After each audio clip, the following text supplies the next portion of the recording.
நடந்துச்சு? நீங்கள் சிவி சண்முகம் பேசி போகிறாரு, அதாவது நீங்கள் எல்லாம் கட்சியிலேருந்து நீக்கப்பட்டவர்கள், நீங்கள் கொடுக்குற மனு வந்து தேர்தல் ஆணையம் விசாரிக்கிறதுக்கே அதிகாரம் இல்லை அப்படின்னு சொல்லிட்டு போகிறாரு.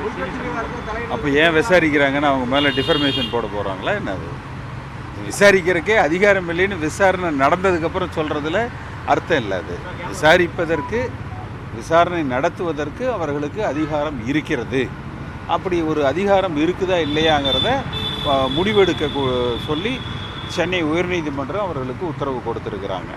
அது இல்லாமல் ஏற்கனவே டெல்லி உயர்நீதிமன்றத்தினுடைய டிவிஷன் பெஞ்ச் திரு ஓ பன்னீர்செல்வம், எடப்பாடி பழனிசாமி இருவரும் ஒன்றாக இருக்கிற பொழுது என்னுடைய மனுக்களை விசாரித்து முடிவெடுக்க வேண்டும் என்று 2018ஆம் ஆண்டு தேர்தல் ஆணையத்துக்கு உத்தரவிட்டிருக்கிறாங்க.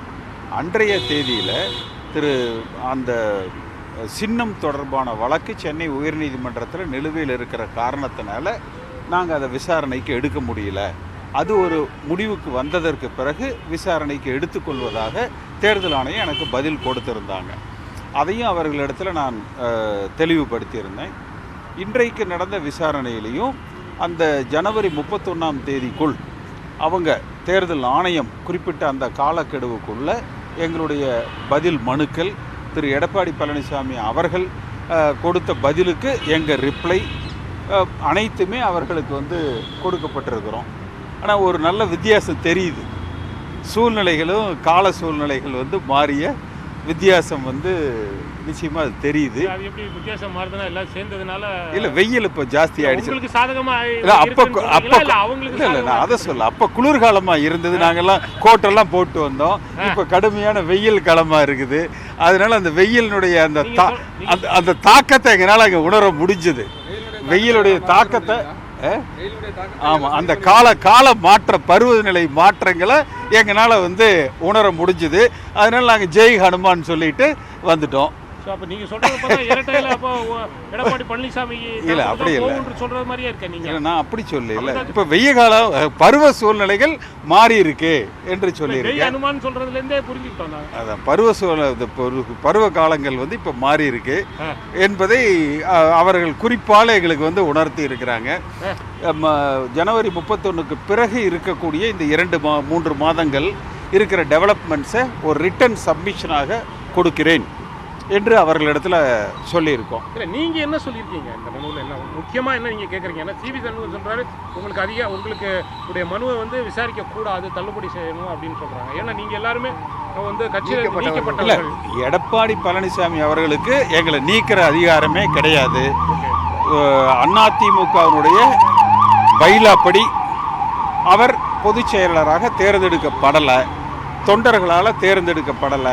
அந்த விதிகளை திருத்தம் செய்து தான் அவர் அந்த யாரும் போட்டியிடக்கூடாது என்கிற வகையில் அந்த திருத்தங்களை ஏற்படுத்தி தான் அவர் பொதுச் செயலராக அவர் தேர்வு செய்யப்பட்டார். சென்ற முறை பார்த்தீங்கன்னா அது நன்கு பரிசீலிக்கப்பட்டது. அப்படியெல்லாம் இல்லைன்னா அப்புறம் அவர் எதுக்காக உடனடியாக அந்த சூழ்நிலைகளையெல்லாம் பருவ சூழ்நிலைகளையெல்லாம் மாற்றுவதற்கு உண்டான முயற்சிகள், தேர்தல் கூட்டணி போன்ற முடிவுகளை எல்லாம் அவர் வந்து எடுக்கிறார். அது கால சூழ்நிலைகளில் சிவி சண்முகம் கொஞ்சம் நம்பிக்கையை வெளிப்படுத்தி இருக்கிறார். ஆனால் இறுதியில் தேர்தலில் வெற்றி பெற வேண்டும். நீங்கள் வந்து யாராக இருந்தாலும் அரசியல் என்பது தேர்தல் வெற்றியை பொறுத்தது. தேர்தலில் வெற்றி பெற வேண்டும் என்றால் அதிமுக தொண்டர்களும் பொதுமக்களும் வாக்களிக்க வேண்டும். அப்படி வாக்களிப்பதற்கு அடிப்படை உறுப்பினர்களது ஆதரவு வேண்டும். அதற்கு அடிப்படை உறுப்பினர்களால் தேர்ந்தெடுக்கப்படுகிற தலைமை வேண்டும். அப்படி தேர்ந்தெடுக்கப்படுகிற தலைவராக எடப்பாடி பழனிசாமி அவர்கள் இல்லை. அதை சட்டப்பூர்வமாக எழுத்துப்பூர்வமாக ஏற்கனவே ஜனவரி 31ஆம் தேதிக்குள் தேர்தல் ஆணையம் நிர்ணயித்த காலக்கெடுவுக்குள்ளே கொடுத்துருக்குறோம். மீண்டும் இந்த 3 மாத கால டெவலப்மெண்ட்ஸை ரிட்டன் ஆர்கியூமெண்ட்ஸாகவும் சப்மிட் கொடுக்குறோம் என்று அவர்களிடத்தில் சொல்லியிருக்கிறோம். நீங்கள் சொல்கிறத பார்த்தா எடப்பாடி பழனிசாமி தரப்புக்கு இரட்டையில சின்னம் கொடுக்கப்படும், இரட்டையில சின்னம் கொடுக்கப்பட்டாலும் அவர் ஜெயிக்க மாட்டார் அப்படின்றது தான் நீங்கள். நான் அப்படி இல்லை, நீங்கள் அப்படி வந்து புரிஞ்சுக்கிறீங்க. அதாவது பருவ சூழ்நிலைகள் மாறியதை எங்களால் உணர முடியுது. பருவ சூழ்நிலை அப்படின்னா வந்து டெல்லியில் போனது முறை அதிமுக பாஜகவோட கூட்டணி வச்சது தவறுங்கிறீங்களா? இல்லை, அதாவது நான் தவறு அதுக்குள்ளே போகலை. பருவ சூழ்நிலைகள் மாறிடுச்சுன்னா போன முறை வந்து குளிர்காலமாக இருந்தது, இப்போ வெய்ய காலமாக இருக்குது. அந்த பருவ சூழ்நிலைகள் எடப்பாடி பழனிசாமி அவர்களுக்கு சொல்றீங்க தேர்தல் ஆணையத்தினுடைய நடவடிக்கைகள் எடப்பாடி பழனிசாமிக்கு சாதகமா இருக்கு அப்படின்றது தான் நீங்க எப்படி பழனிசாமியினுடைய கருத்தாக இருக்கு. தொடர்ந்து நீங்க வைக்கிற கருத்தை பார்த்தா பருவ சூழ்நிலைகள்ங்கிறது நீங்க எப்படி வேணாலும் எடுத்துக்கலாம். அரசியல் ஏற்படுகிற பருவ சூழ்நிலையை எடுத்துக்கலாம், டெம்பரேச்சர்ல ஏற்படுகிற பருவ சூழ்நிலைகளை இல்ல அதை எடுத்துக்கலாம். சிரிச்சுக்கிட்டே சொல்றீங்க, அதான் கேட்டேன். நீங்களும் ஒரு ஏன்னா போன முறை எல்லாம் சிரிச்சு பேசுனாங்க, இந்த முறை அப்படியே கொஞ்சம் உருன்னு பார்த்தாங்க.